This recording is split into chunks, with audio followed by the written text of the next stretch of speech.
Thank you, Senator Kennedy. Senator Hirono is recognized for a comment. Thank you very much. There were a lot of questions asked of this nominee relating to originalism, and the way I see it is this was an effort to get Judge Helpe to acknowledge originalism as the only way to do either constitutional or statutory interpretation. He did not allow himself to be boxed in this way. And we all know that statutory interpretation, there are canons of construction. We all learned that in law school.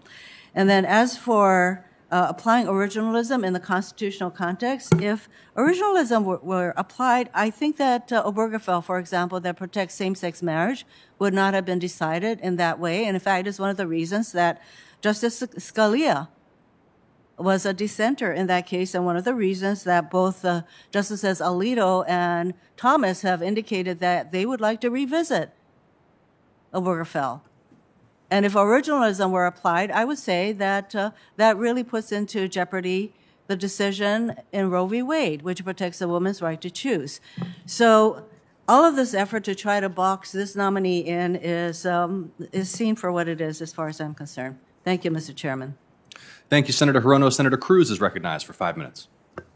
Thank you, Mr. Chairman. Judge, congratulations on your nomination. Thank you, sir. As a sitting federal judge, you wrote a book entitled The Constitutional Evolution of Puerto Rico and Other U.S. Territories. In that book, you're highly critical of the insular cases, a series of opinions from the Supreme Court in 1901 that addressed the application of the Constitution to territories where the United States exercised sovereignty. Specifically, you describe these cases as, quote, a doctrine of pure judicial invention with absolutely no basis in the Constitution and one that is contrary to all judicial precedent and territorial practice. Later, in 2011, you concluded a Spanish-language academic article on the insular cases by saying, quote, it is now the hour, and indeed it has already grown late, for the Supreme Court to re-examine and remedy this offensive and obsolete judicial dilemma, which we have had to tolerate for more than 100 years by over 5 million American citizens who live in Puerto Rico and other territories of the United States. I take it then, based on your writings, that you believe the insular cases were wrongly decided. Senator, yes, when I wrote in those academic books about the insular cases, I've discussed it from an academic perspective, and I've made reference to the fact, particularly, that the insular cases were decided by the same Plessy versus Ferguson Supreme Court, and that they considered racial, ethnic, discriminatory matters, and the same Supreme Court took that into account. Those are matters that nowadays I don't believe any member of any branch of Congress, of the government, I mean, would take those matters into consideration. So that is my criticism of the insular cases. In cases that I've had before me, I apply the doctrine as it still stands. That is the law of the United States, whether I like it or not. So you've said you believe the insular cases were wrongly decided. Do you believe Brown versus Board of Education was rightly decided? Senator, I believe it was rightfully decided, yes.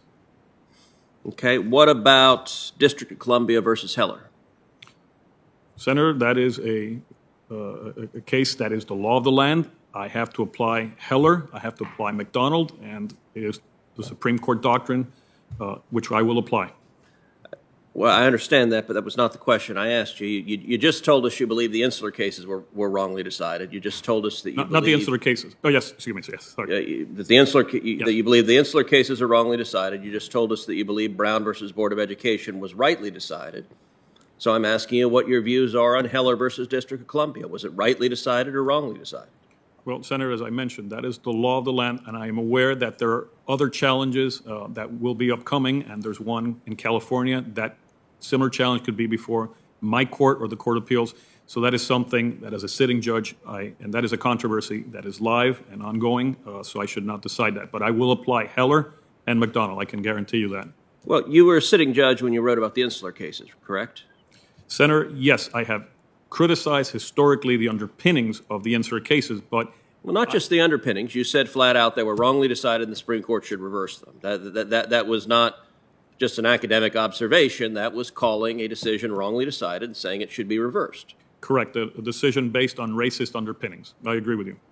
And Brown versus Board of Education, certainly questions about race and litigation about what equal protection under the laws means. That litigation continues in courts across the country today. Is that right? Not the Brown holding. But the principles on which Brown was decided, those are actively litigated There are issues. particular equal protection cases filed in federal courts every day. That's the purpose of federal courts. So how about the Citizens United case? Was that wrongly decided?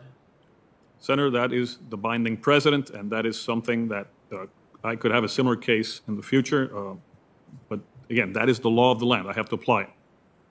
So it seems on cases where I'm not clear what your standard is for when you will answer what questions were wrongly decided, what cases were wrongly decided, and what cases were not. Well, Senator, I can tell you, historically speaking, Brown, I can say, was correctly decided. The insular cases, historically speaking, the rationale behind those cases was based on racist underpinnings. I have to say that rationale was incorrectly decided. As a matter of history. Senator Hirono just offered a defense of you, saying that you refuse to commit to originalism because originalism would prevent outcomes that she supports. It would prevent outcomes in cases like Obergefell and Roe versus Wade, and because she supports those outcomes, she doesn't want judges who will follow the original understanding of the Constitution. Is that how you would articulate?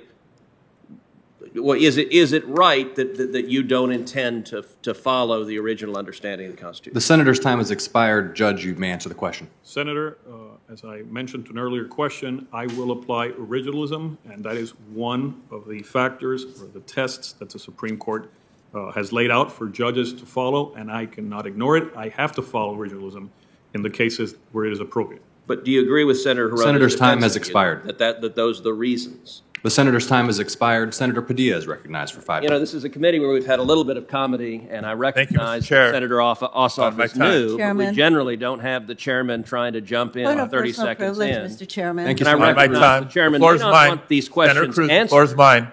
Point of personal Thank you. privilege, Mr. Chairman. There'll be order in the Judiciary Committee. Senator Cruz, your comment is noted, and Senator Padilla Chairman, Thank you, point of Mr. Chair. personal Thank you, privilege. Mr. Chairman Senator Ossoff Padilla, desperately out of does not want respect these to- questions answered. Point of personal privilege. Senator Hirono. I would request that my colleague, Senator Cruz, not misstate what I'm saying. And you know what? All this mansplaining, please stop. Thank you. Senator Padilla is recognized for 5 minutes. Thank you, Mr. What Chair. was And thank you mischaracterized, Senator to- Hirono? You just said I Gelb. mischaracterized something. What? The floor is mine. Senator Cruz. Senator I'm Padilla very is proud you have a recognized gavel, for 5 minutes. but a point of personal privilege, Senator Hirono just said I mischaracterized something she said. So I am asking her what was mischaracterized. You are welcome to explain what Mr. was Chair. mischaracterized. Mr. Chair, is the floor mine? Okay, so you're not going to explain Senator what Cruz. the claim was mischaracterized. Everyone Cruz, bear my with me. questions? Senator Cruz, you may respond to Senator Hirono. I described what Senator Hirono said. I asked the judge if he agreed with her defense that he should not embrace originalism because it would not allow him to reach outcomes that she favored. She's now come back and said that was a mischaracterization of what she said, and so I'm inquiring, what is mischaracterized? Mr. Chairman, very briefly, because otherwise, you know, the thing with my colleague is he always has to get the last word, and that is a fact. But one of the ways mischaracterized is that I do not object to originalism as applied because it results in decisions that I don't agree with. I disagree with the way that the court proceeded in some of the members of the court and how they proceed with the originalism to get to the results that they want. So that's it. Is it not accurate that you said you thought Mr. originalism Chairman. shouldn't be followed because it would lead to a different result in Obergefell and a different result in Roe? Is that not what you said in this committee just a few minutes No. ago? Okay, Some of well, the court record is members- clear. Some of the court members apply originalism, not all of them do, and that is why in some instances they have been in the minority. Well, the maybe record not is so clear much what you now. said, and now you're saying you didn't Mr. say Chairman, it. thank you. Thank you for your this indulgence. exchange, senators. And Senator Padilla is recognized for